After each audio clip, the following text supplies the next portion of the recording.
የአሜሪካ ፖለቲከኞች በሩቅ የጠሏቸውን ቶማስ ሳንካራን፣ ሙአመር ጋዳፊና ትራውሬን ኒውዮርክ ላይ አግኝተዋል።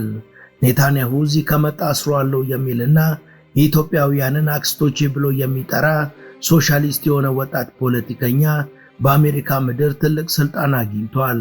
በሰፊ ድምጽ በልጦም የኒውዮርክ ከንቲባ ሆኗል። ትራምፕ አይናቸው የቀላ ሹመቱን አጽድቀዋል። ሀብታሞች ተጨማሪ ግብር ይከፍላሉ፣ ለድሆች ከዛሬ ጀምሮ መኖሪያ ቤቶች ይሰራላቸዋል ብሏል። ከእንግሊዟ ለንደን ቀጥሎም ሙስሊም የሆነና የህንድ ዘር ያለው ከንቲባ የአሜሪካዋን ኒውዮርክ ተቆጣጥሯል። በሌላ የሀገሪቷ ስቴቶች የሚኖሩ አሜሪካውያን እንደሱ አይነት ከንቲባ ስላላገኙ ቅናት ቢጤ ወሯቸዋል። እስራኤል የምትፈጽመው የዘር ፍጅት ነው ብሎ ቃል በቃል የሚናገረው ይህ ከንቲባ ገና ካሁኑ ከትራምፕ ጋር እየተዛዛተና በሻከሩ ቃላቶች እየተታኮሰ ነው። የኒውዮርክ ህዝብ በደስታ ጮቤ እየረገጠ ነው። ካምፓላ ተወልዶ ደቡብ አፍሪካና አሜሪካ ተጉዞ ያደገው ይህ ወጣት ገና ከወዲሁ በምዕራባውያኑ የጎሪጥ እየታየ ነው። የኒውዮርክ ቱጃሮችም እያጉተመተሙበት ነው። በቀጣይ ጊዜያት በሚኖረው የከንቲባ ዘመንም በልጦ የሚገኘው እንደ ትራውሬ በህዝብ የተወደደው ከንቲባ ነው ወይስ እብሪተኛውና ስደተኛ ጠሉ ትራምፕ የሚለው የበርካቶች ጥያቄ ሆኗል።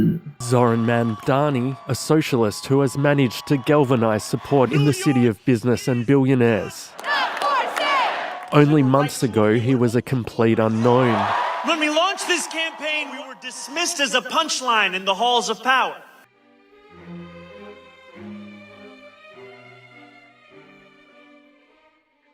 ሰላም ጤና ይስጥልን። በመላው ዓለም የምትገኙ ውድ የመሿለኪያ ቤተሰቦች በዛሬው መሰናዷችን ምርጫ አሸንፎ የኒውዮርክ ከንቲባ ስለሆነው አነጋጋሪው ሰው እናወጋችኋለን።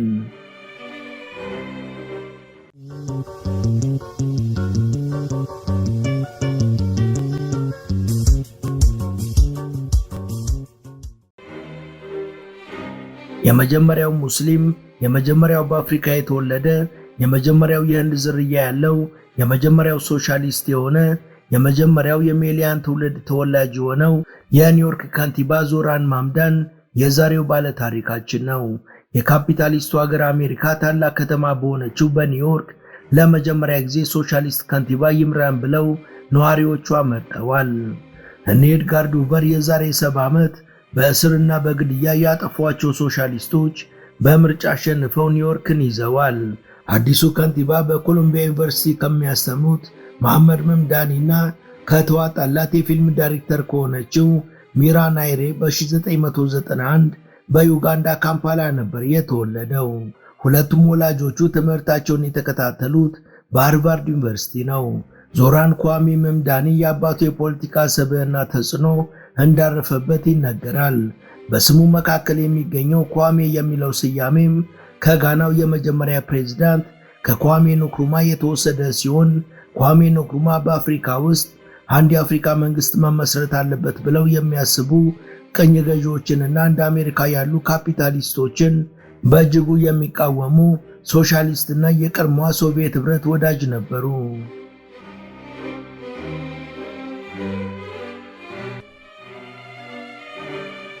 እናም የኳሜ አድናቂ ከመሆናቸው የተነሳ ስሙን የሰየሙለት ልጃቸው ዞራን ሶሻሊስት መሆኑ የሚጠበቅ ሲሆን ምናልባትም ነገሮች በዚሁ ከቀጠሉ በአሜሪካ ታሪክ የመጀመሪያው ሶሻሊስት ፕሬዝዳንትም ሊሆን የመቻል ዕድሉ ሰፊ ነው። ሌላው ደግሞ ብዙ ቋንቋዎችን አቀላጥፎ መናገሩ በአሜሪካ ፖለቲካ ውስጥ ቁጥራቸው እየጨመረ የመጣው የሙስሊም፣ የደቡብ ምስራቅ እስያ ተወላጆች፣ የላቲን አሜሪካውያንና የመካከለኛው ምስራቅ ሰዎችን ድምጽ ለማግኘት እንደሚያግዘው ይታመናል። ከእንግሊዘኛ በተጨማሪ ቤንጋሊና ሂንዲ፣ ኡርዱ የሚባሉ የደቡብ ምስራቅ እስያ ቋንቋዎችን እንዲሁም ደግሞ ስፓኒሽና አረበኛን አቀላጥፎ ይናገራል። አባቱ ሲቪየርስ ኤንድ ሰርቫይቨርስ እንዲሁም ደግሞ ጉድ ሙስሊም ኤንድ ባድ ሙስሊም በሚባሉ መጽሐፎቻቸው የሚታወቁ ምሁር ናቸው። በአሁኑ ወቅትም በኮሎምቢያ ዩኒቨርሲቲ ማስተማራቸውን እንደቀጠሉ ነው። አዲሱን ከንቲባ ህይወት ከካምፓላ ኬፕታውን፣ ከኬፕታውን ኒውዮርክ ወስደዋለች። ከሀገር ያንከራተተችው ዕድሉ ግን የተባበሩት መንግስታት ድርጅት ዋና መቀመጫ ያለባትን የዓለም መዲና የምትባለውን 8.4 ሚሊዮን ሰዎች የሚኖሩባትን የታላቋን ሀገር አሜሪካ ታላላቅ ቢዝነስ ስራዎችና ባንኮች ያሉባትን ኒውዮርክን በከንቲባነት እንዲመራ እድሉን ሰጥተዋለች። The future is in our hands. My friends, we have toppled a political dynasty.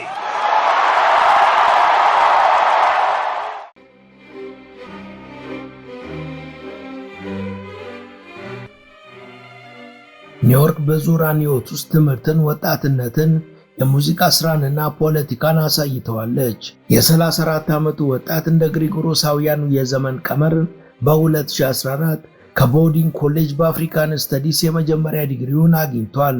በተለያዩ የመብት እንቅስቃሴዎችና ተቃውሞች ላይም ተሳትፎ ቢያውቅም ፖለቲካን በይፋ የተቀላቀለው ግን በዲሞክራቶቹ ከድር አልቲየምና ሮስ ባርካን የምርጫ ቅስቀሳ ማናጀር በመሆን ነበር። ከ2020 ጀምሮም የኒውዮርክ የምክር ቤት አባል የነበረው ዞራን በ2024 ዕድሜና ልምድ ጠገቡን አንድሪው ኮሞን አሸንፎ የዲሞክራቲክ እጩ መሆኑ ሲታወቅ ያልተገረመበት አልነበረም። ምክንያቱም አንድሪው ኮሞ ከልምዳቸው ባለፈ ብዙ ቢሊዮነሮች የሚደግፏቸው ስለነበሩና እሱ ደግሞ በአመዛኙ ግራ ዘመም ሶሻሊስት እንዲሁም ደግሞ ሙስሊምና የስደተኛ ልጅ በመሆኑ ነበር። አይሆንም ያሉትን እያደረገ፣ ጣልነው ያሉትን ጠንክሮ እየጣለ፣ ያስፈራሩትን እያንበረከከ በፖሊስና በከፍተኛ በጎ ፈቃደኞች እንቅስቃሴ የጥንት የጠዋቱን የአሜሪካንን ሙስሊምና ስደተኛ ጠል ፖለቲካ በዓለም ሕዝብ ፊት አሸንፏል። ኢትዮጵያውያን መራጮች በከፍተኛ ሁኔታ ድምጽ የሰጡት ከንቲባው ከተመረጠ በኋላ ምስጋናውን አልነፈጋቸውም። ሌሎች ከተለያየ የዓለም ክፍል የመጡ ሰዎችንም አመስግኗል። የመናውያን የመደብር ባለቤቶችን፣ ሴኔጋላውያን የታክሲ ሹፌሮችን፣ ኡዝቤኪስታናውያን ነርሶችንና ኢትዮጵያውያን አክስቶቼ ሲል ድጋፍ የሰጡትን በሙሉ በዝርዝር ጠቅሶ አመስግኗል።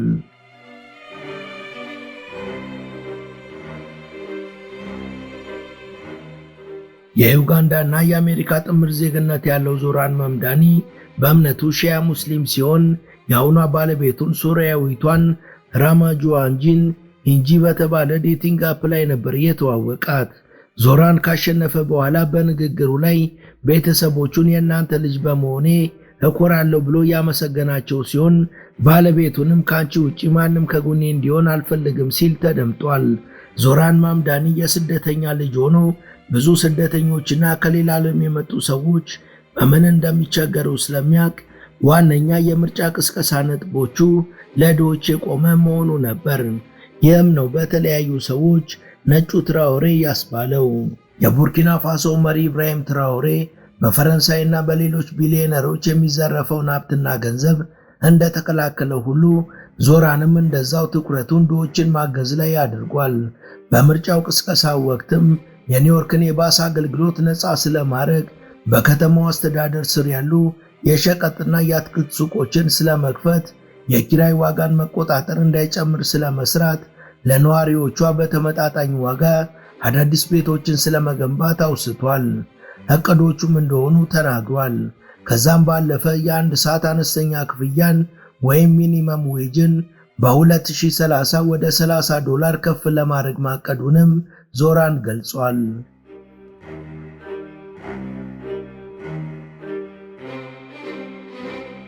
የትምህርት ወጪዎችን ከጀማሪ እስከ ዩኒቨርሲቲ ደረጃ ለማቃለል የህፃናት አስተዳደግ ላይ ለወላጆች የዳይፐርና መሰረታዊ ወጪዎችን ለመሸፈን ያቀደ ፖሊሲ ሲኖረው የጤና ስርዓቱንም ለሁሉም ዜጋ እኩል ለማድረግ እንደሚሰራ ተናግሯል። እኚህን ስራዎች ለመስራት እንዲያግዘው ደግሞ በዓመት $9.6 ቢሊዮን ወይም 1.5 ትሪሊየን ብር የሚያገኝበትን አዲስ የግብር ሪፎርም አሳውቋል። ይህም አሁን ያለውን የትላልቅ ኮርፖሬሽኖችን የግብር ምጣኔ ከ7.5% ወደ 11.5% ለማሳደግና እያንዳንዱ በዓመት $1 ሚሊዮን ወይም 150 ሚሊዮን ብር በላይ ያለው የኒውዮርክ ነዋሪ ከገቢው 2% ግብር እንደሚጣልበት ተናግሯል። ይህም $20,000 ወይም 3 ሚሊዮን ብር ለመንግስት ግብር እንዲከፍል ይደረጋል። ይህም ኒውዮርክ ውስጥ በመጣበት ኩዊንስ በሚባለው አካባቢ ያደርግ እንደነበረው አይነት እንቅስቃሴ እንደሆነ ተገልጿል። ለምሳሌ በሚኖርበት ኩዊንስ አካባቢ ዝቅተኛ ገቢ ያላቸው ስደተኞች ላይ ይደረግ የነበረውን ከቤታቸው የማፈናቀል ስራን በመከላከል ከስደተኞቹ ጎን ሆኖ በበጎ ፈቃደኝነት ይሰራ ነበር። ይህም በብዙ ድሃ የኒውዮርክ ነዋሪዎች እንዲወደድ አድርጎታል። ስልጣን ሳይኖርህ እንዴ የተሟገትክልን ስልጣን ቢኖርክማ ብለው እነሱም መርጠውታል። ውድ የመሿለኪያ ቤተሰቦች ይህን ዘገባ እዚህ ድረስ ከተከታተላችሁት ቻናሉ የበለጠ እንዲያድግ አንድ ጊዜ ሰብስክራይብ እንድታደርጉ አስታውሰን ተረካችንን እንቀጥል። ወጣቱ ፖለቲከኛ ተስፋ እንዲጣልበትና ብዙዎች እንዲወዱት ካደረጉት ፖሊሲዎቹ አንዱ የአሁኑን የትራምፕና የሪፐብሊካንን ወታደራዊ ኃይል ዜጎች ላይ ያለ ቅጣት መጠቀምንና የፖሊስ ኃይል ላይ የተመሰረተ የወንጀል መከላከል ስትራቴጂው ነው። ለረጅም ጊዜ በንግግሮቹና ፖስቶቹ ላይ የፖሊስ በጀትን በመቀነስ የማህበራዊ ሥራ ላይ በማዋል ወንጀልን መቀነስና የማህበረሰብ ሰላምን መጠበቅ ይቻላል የሚለው አቋሙ በበርካቶች ዘንድ አስወድዶታል። እናም ከዚህ በኋላ በሱ በሚሾም ኮሚሽነር የሚመራው የኒውዮርክ ፖሊስ ዲፓርትመንት NYPD በጀቱ ተቀንሶ ለአእምሮ ሕክምናና ለሌሎች የማህበረሰብ ሰላምን ለመጠበቅ ለሚሰሩ ድርጅቶችና ባለሙያዎች መደገፊያነት ይሆናል ተብሏል። ዞራን እስራኤልን መቃወም ቀርቶ ትንሽ እንኳን መተቸት ዋጋ በሚያስከፍልበት በአሜሪካ ፖለቲካ ውስጥ የተፈጠረ ድንገት ሆኗል። እስራኤል በጋዛ ላይ የምታደርገውን ጥቃት በይፋ ያለምንም ማለሳለስ በሰላ ሁኔታ ከሚተቹ በጣት ከሚቆጠሩ አሜሪካዊ ፖለቲከኞች አንዱ ነው። በሚያደርጋቸው ቃለ መጠይቆችና የሶሻል ሚዲያ ፖስቶቹ ላይም ይህን ያንጸባርቃል። በቅርቡ በዚህ ዙሪያ ተጠይቆም ሁልጊዜም ቢሆን ቋንቋዬ ግልጽና እውነታ ላይ የተመሰረተ ነው፣ እስራኤል የዘር ማጥፋት ወንጀል እየፈጸመች ነው ሲል ምላሹን ሰጥቷል።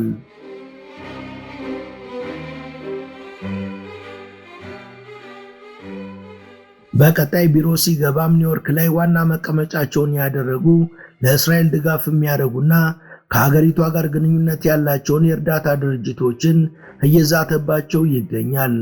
እየሰሩት ባለው ከዓለም አቀፍ ሕግ ጋር የሚጣረሰው ስራ ላይ ዘመቻ እንደሚከፍትም እየተናገረ ነው። ግብረ ሰናይ ናቸው ተብሎ ከቀረጥ ነፃ የሚሆኑበትን ሕግም የሚሰርዝ ረቂቅ አዋጅ አስተዋውቋል።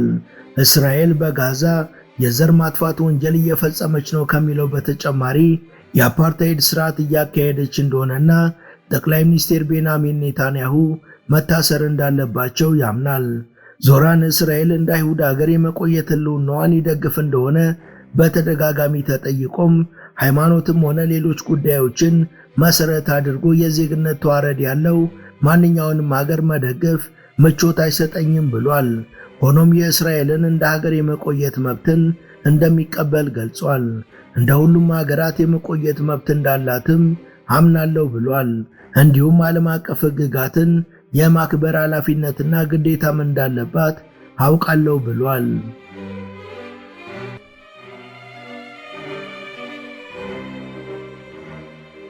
ዞራን ከጥቂት ወራት በፊት ከታዋቂው ጋዜጠኛና የፍልስጤም ዜጎች መብት ተሟጋች ከሆነው ማህዲ ሐሰን ጋር በነበረው ቆይታ የእስራኤሉ ጠቅላይ ሚኒስትር ቤንያሚን ኔታንያሁ ኒውዮርክ ቢመጡ ምን ታደርግ ነበር ተብሎ ለቀረበለት ጥያቄ ችግር እንደሚገጥማቸው ተናግሯል። ዞራን ፈርጠም ብሎ እንደ ከንቲባነቴ ኔታንያሁ ኒውዮርክ ቢመጣ አሳስረው ነበር ሲል መልሷል። እቺ ከተማችን እሴቶቻችን ከዓለም አቀፍ ሕግ ጋር የሚጣጣሙባት ናት፣ ተግባሮቻችንም ይህንኑ ማንጸባረቅ አለባቸው የሚል አስገራሚ ምላሽ መስጠቱ በበርካታ ዓለም አቀፍ ሚዲያዎች ላይ መነጋገሪያ አድርጎት ነበር። ምናልባትም ኔታንያሁ ለተባበሩት መንግስታት ድርጅት ስብሰባ ወደ ኒውዮርክ ከዚህ በኋላ ላይመጡ የሚችሉበት ዕድልም እንዳለ እየተነገረ ይገኛል። ቤንያሚን ኔታንያሁ ከዓለም አቀፉ የጦር ወንጀለኞች ፍርድ ቤት እስር ማዘዣ ሽሽት ከወራት በፊት ወደ አሜሪካ በብዙ ጥንቃቄ ተጉዘው እንደነበር ይታወሳል። አሁን ደግሞ ከዛው ከአሜሪካ አዲስ ፈተና መጥቶባቸዋል። ዞራን ራሱን ጨምሮ ቤተሰቦቹ ላይ በእስልምና እምነቱ ምክንያት ማስፈራሪያዎች እንደደረሱበት ጠቅሶ በዚች ከተማና በመላ ሀገሪቷ ለጸረ ሴማዊነት ቦታ የለንም ብሏል። ፖለቲከኛው የሚሰነዝረው ትችት በአሜሪካና በእስራኤል መንግስታት ፖሊሲዎች ላይ ያነጣጠረ ነው እንጂ በአይሁዳውያን ላይ እንዳልሆነ በተደጋጋሚ ገልጿል።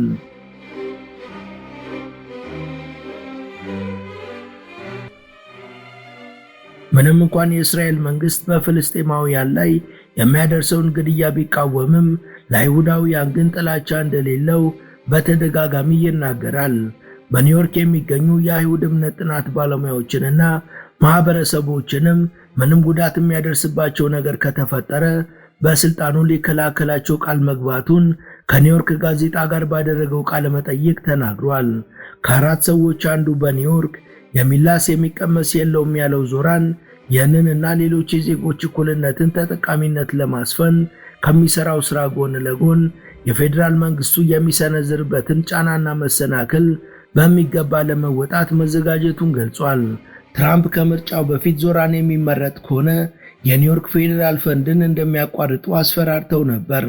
በእርግጥ ዶናልድ ትራምፕ ከሳቸው ስራ ቀጥሎ ከባዱ ስራቸው በአሜሪካ ምንድነው ቢባል ኒውዮርክን ማስተዳደር መሆኑንና ኒውዮርክ ላይ መሸነፍ ውጤቱ ብዙ ግዛቶች ላይ መሸነፍ እንደሆነም አውቀዋል። ወዳጆቼ የፖለቲካ ስርወ መንግስት ጥለናል በማለት የሪፐብሊካኑን የፖለቲካ አካሄድ የተቸው ዞራን ድምፃቸውን የሰጡትን የኒውዮርክ ነዋሪዎችን ለውጥ እንዲመጣ መፍቀዳቸውን እንዳሳዩ ተናግሯል። ዞራን ባደረገው የ30 ደቂቃ ንግግር በዚህ ጨለማ በሆነ የፖለቲካ ዘመን ኒውዮርክ ብርሃን ሆናለች ብሏል። ዶናልድ ትራምፕ ንግግሬን እየተመለከተ እንደሆነ አውቃለሁ። 4 ቃላት ልናገር እፈልጋለሁ። እኛ ጋር ለመድረስ ሁላችንንም ማለፍ አለብህ ብዬ መናገር እፈልጋለሁ ሲል ዞራን ሐሳቡን ገልጿል። Trump, since I know you're watching, I have 4 words for you.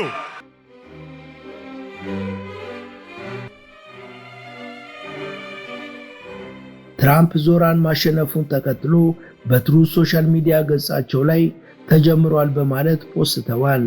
ኒውዮርክ የተባበሩት መንግስታት ድርጅት ዋና መቀመጫና ሌሎች ቁጥራቸው የበዛ ዓለም አቀፍ ድርጅቶችና የአሜሪካ ትልቁ የንግድና የአክሲዮን ገበያ ያለባት ሰፊ ከተማ ናት። ይህችን ከተማ መምራት እጅግ ትልቅ ክብር ሲሆን ከዚህ ባሻገር ከአሜሪካ ዋይት ሃውስ ቀጥሎ ለመያዝ የሚከብድ የስልጣን ወንበር ያለባት ናት ይባልላታል። ምክትሎችን ከመሾም ጀምሮ 40 የመንግስት መስሪያ ቤት አስፈጻሚዎችን የመሾም ስልጣን ይሰጣል።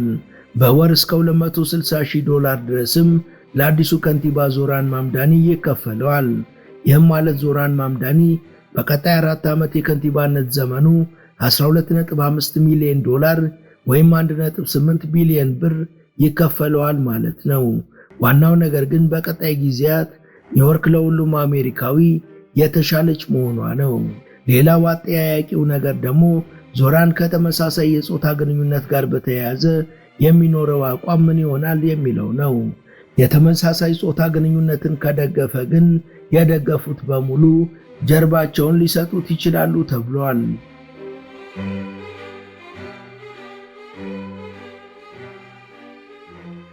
ወደ ቻናላችን ቤተሰቦች ለዛሬ ያሰናዳንላችሁ ይመስል ነበር። እስከ ዝግጅታችን ፍጻሜ አብራችሁን ስለነበራችሁ ከልብ እናመሰግናለን። በቀጣይ ቢሰሩ የምትሏቸውን ርዕሰ ጉዳዮች ብትጠቁሙን ደስ ብሎን እንቀበላለን። ቻናላችንን ሰብስክራይብ ማድረግ፣ የደውል ምልክቱን መጫንና ላይክ ማድረግ አትዘንጉ እያልን ለዛሬ በዚሁ ተሰናበትን። መልካም ጊዜ።